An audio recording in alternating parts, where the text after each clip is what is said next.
Hello everyone, and that was my metronome clicking at 100 beats per minute. The number on a metronome means beats per minute, so 60 beats per minute would be seconds, and 120 beats per minute would be a half second. Anyway, I want to talk about tempo. It's probably the most, it's the least talked about expressive element in music. And it's probably one of the most expressive. Now, there are three, in my mind, there are three different three places where we have to be careful with tempo. Now, the first place is when it's marked into the music. But first, a little thing about tempos. That's 100.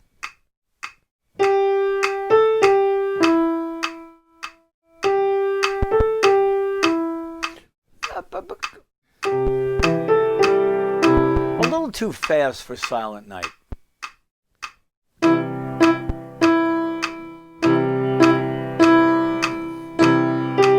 Way too slow for Jingle Bells. Tempos are fussy. In some cases, there's a wider window than others, and in some cases, you kind of have to be careful because you can go too fast or too slow easily. We don't think much about tempo. But as I said, there are three places where they matter. When they're written into a piece and you see a tempo written is one of them. Now, I generally will disagree with most of those tempos, okay?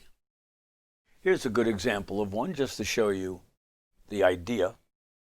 It says at the beginning here, to play at, what does it say? It says the quarter note at 132. Okay, let's put it at 132. Let's take a look here. My metronome, I like the one I have. It's called Smart Metronome. But I think it's only for the iPhone. But I'll put it at 132. This is one I don't agree with, by the way. Okay, that is telling us that the, just to make sure what he said, the half note equals 132. Okay.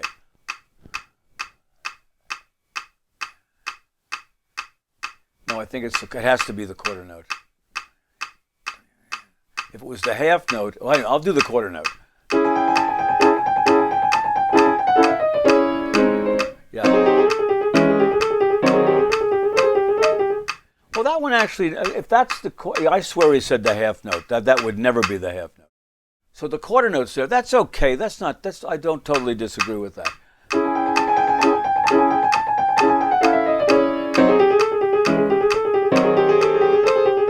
Now that's one with a window, though.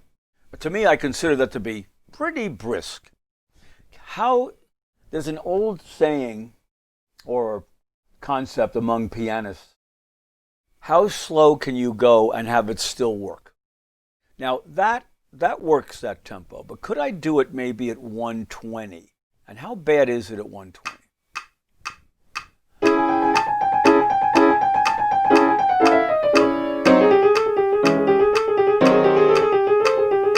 Gives me a little bit more time to do some things at that speed. I kind of like it at 120, but let's listen to it at 126. By the way, those markings are on the old metronome. 120, 126, 132. Okay, the old kind that went like this. Okay. 126, let's try it there.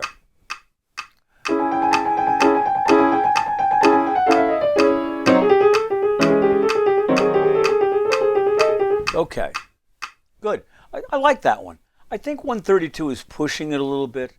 Maybe 128, 129. But I think there's a window there for that piece. But that's the place we will see a tempo is maybe in a piece written by the composer. Beethoven was the one that invented the metronome. He did not make the metronome, but he told his friend Meisel that he needed a device so he could tell people at the general tempo of the way he wanted his music to sound. And Meisel invented that one that does this with the weight back and forth. It's really essential. It's really important that you be within the window of a tempo, because part of the expression, we use tempo when we talk. When we teach, it's a good idea to try to talk at a tempo that's not too fast for people to follow. So I might be guilty of that occasionally when I get a lot of ideas at once in my head, and that's probably what happens to most teachers, particularly if you're inventive in your teaching. Anyway, so that's one thing, a tempo. Slow, fast, whatever, defined, metronome.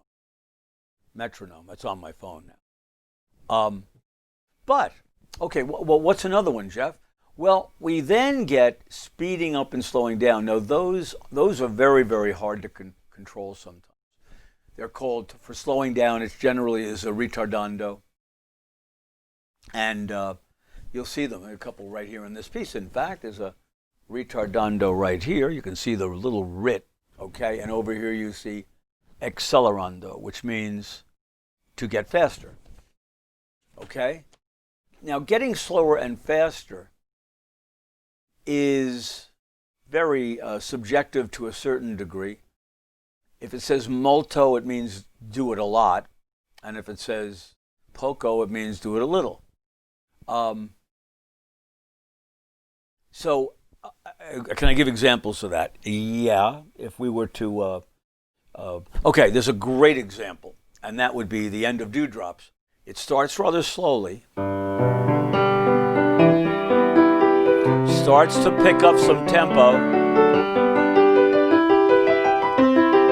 Then it goes pretty fast. Then it starts to slow down gradually. Now, retards and accelerandos are gradual. If you're going fast and you decide I'm going to play slow all of a sudden, that's not a retard or that's not a retardando. If I'm going and then all of a sudden, that's not a retardando. Retardando is gradual. It's an acceleration curve. It's like you go up 1, then you go up 3, then you go up 5, then you go up 7, then you go up 11. You're changing the rate of growth. You're changing the rate of the speed. Kind of like when kids used to put the cards on the spokes of their bike. Tick-a, tick-a, tick-a, tick-a, and when the bike slowed down, it went tick-a, tick-a, tick-a, tick-a, tick-a, tick-a, tick-a, tick-a, tick. That's the kind of curve we're talking about for retardando and accelerando. You heard it there. So the change of tempo, very expressive, generally written into the piece, as you just said. Now, what about practicing the piece? Can you do them then? Well, pieces are practiced slowly to begin, and then we've talked about the card game and all those types of practice techniques. So yeah, we started slow tempos.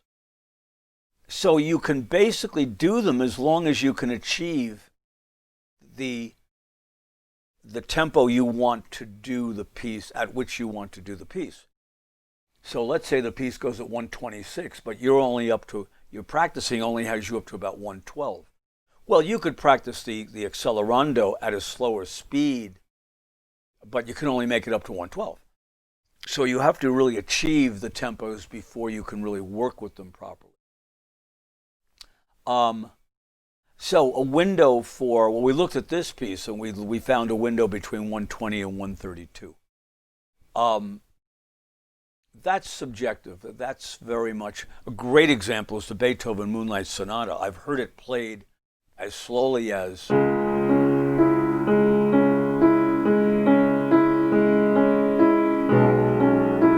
I think that's too slow, to be honest, but I've heard it played there.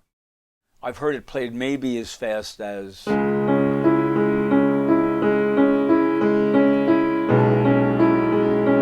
That's just bordering on too fast. So But that's subjective. That's me. That's me. I think the speed is more like.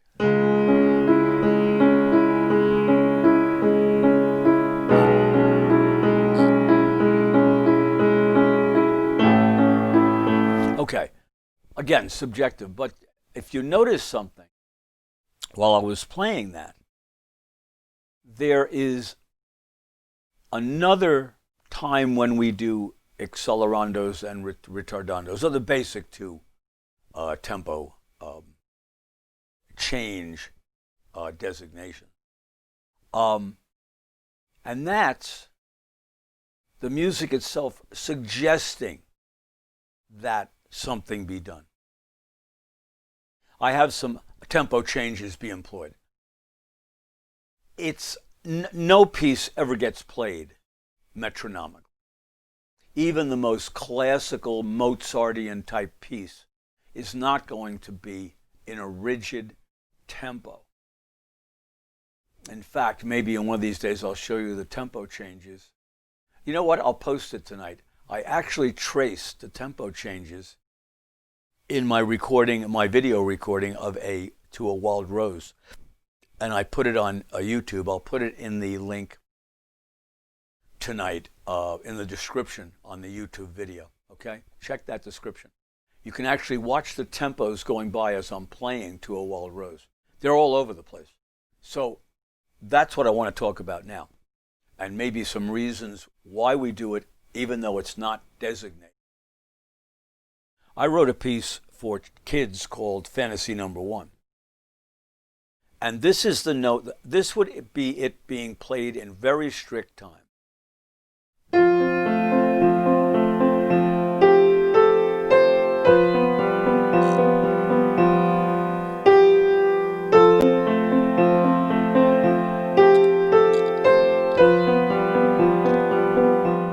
It's really kind of dull.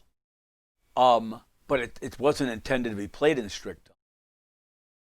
I'll play it again, then I'll explain why I'm doing what I'm doing.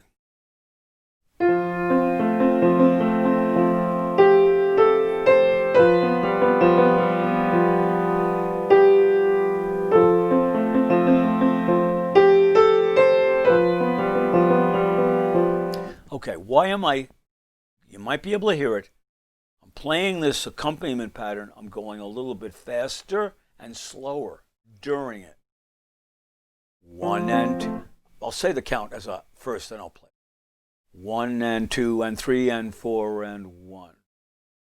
1 and 2 and 3 and 4 and 1 and 2 and 3 and 4 and 1. Hopefully you can hear that I'm being I'm exaggerating it a little bit. I'm also getting a little louder and softer during that same run. Okay, the reason I do that is because this long note in the melody, man, that lasts all day when you do this just on a regular time. So what I'm doing is I'm using the accompaniment to hasten those 4 beats, to make that note not quite as long in time. And people are with you, they know where the beat is. And you're going up a little and down a little. It sort of swells and comes down. Now those guys are shorter notes.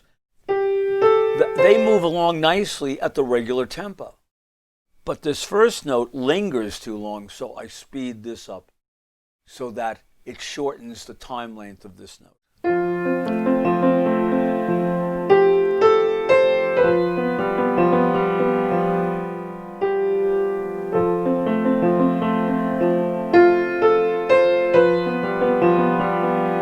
Hopefully you can hear that. Now, was that an original idea? Probably not. In fact, I know where I got I didn't steal an idea. It was a concept of long notes. And I traced it back to the Chopin Prelude, which it's very funny what he wrote in his piece, and I don't know if I have that out. Do I have that available? No, not readily, apparently. But he wrote at the beginning, Largo. Now, largo means play as slowly as you can. Then he put it in cut time, which means move it along, make it a little bit quicker. So he's saying play real slow, but don't. And it never made sense to me, and to a lot of pianists, why he would write that. And it dawned on me that he was doing at the beginning what I was doing with the tempos in my fantasy, but he wasn't copying me. I was clearly copying him if it was in fact a copy. But I don't think anybody's copying anybody. I think you get those long notes, you want them to move a little bit. So this is Chopin's Prelude. Yeah, very famous. You probably heard this somewhere before.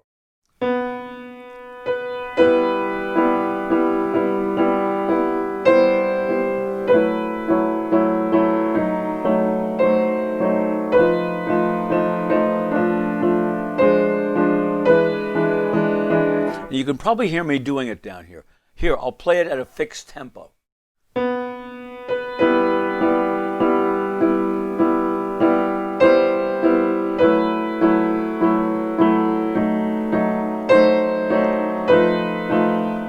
It's pretty deadly, isn't it?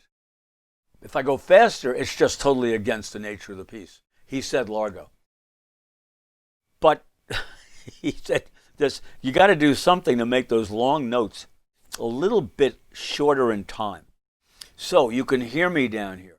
1, 2, 3, it's 1 and 2 and 3 and 1 and 2 and 3 and 4 and 1 and 2 and 3 and 4. And I rush the and 3 and 4 a little bit quicker. And it's not in the music. He didn't write it.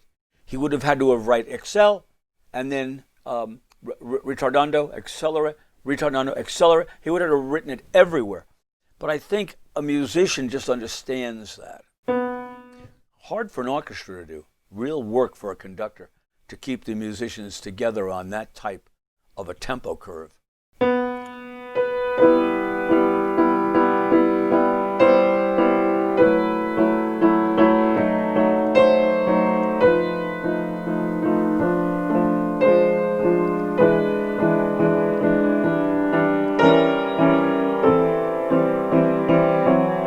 You get the idea, okay? So, tempo. Okay, what about Happy Birthday? That has one of the greatest tempo changes probably ever. And talk about a ritardando, a molto ritardando. Sorry, I do it in C.